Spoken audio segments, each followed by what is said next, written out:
why then. It had become clear to the authorities on both sides of the Atlantic that all this nonsense was getting out of control and had to be stopped.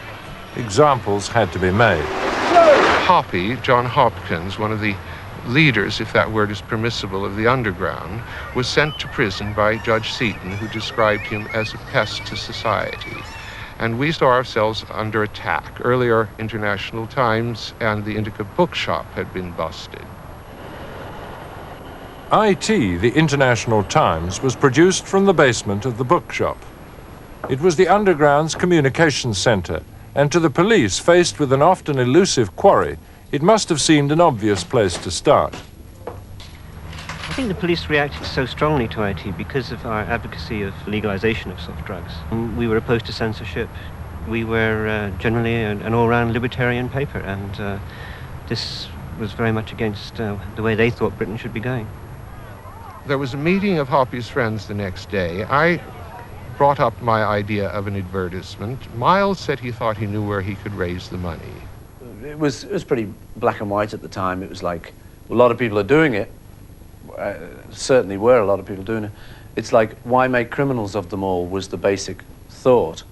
On July the 24th, 1967, 64 people, well known variously in medicine, politics and the arts, including the four Beatles, put their names to a full-page petition in the London Times under the bold heading, "The law against marijuana is immoral in principle and unworkable in practice."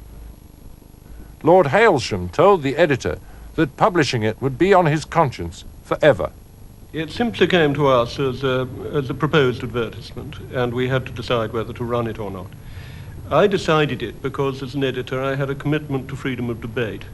I'm quite convinced that even if you very strongly disapprove of views which are being put forward, that as an editor you actually have a duty to allow free debate to take place.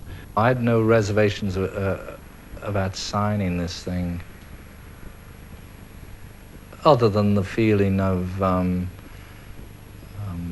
the excitement of knowing that you were putting yourself on the line, and that you know, that there was always going to be somebody who would come later and knock on your door.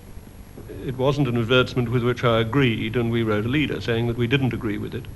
But I felt that it was a matter which ought to be argued out, and that we shouldn't deprive people of the opportunity to make their case if they wished to do so.